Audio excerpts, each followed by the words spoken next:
দুর্গাপুরে deer park পরিচালনা নিয়ে দুর্নীতি প্রকাশ্যে এলো।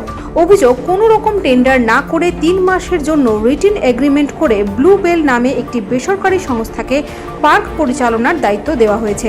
2025 সালের 20 সেপ্টেম্বর ডিয়ার পার্কটি বেসরকারি ব্লু বেল সংস্থাকে পরিচালনার জন্য দেয় এডিডিএ কর্তৃপক্ষ।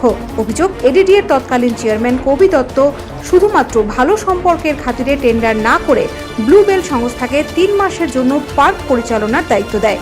ব্লু বেল সংস্থার ডিরেক্টর পূর্বা চট্টোপাধ্যায় জানান, কবি দত্তের সঙ্গে তাদের ভালো সম্পর্ক আছে, সেই জন্য 3 মাসের লিখিত চুক্তিতে পার্ক পরিচালনার দায়িত্ব দিয়েছে। আগামী জুন মাসে মেয়াদ শেষ হবে।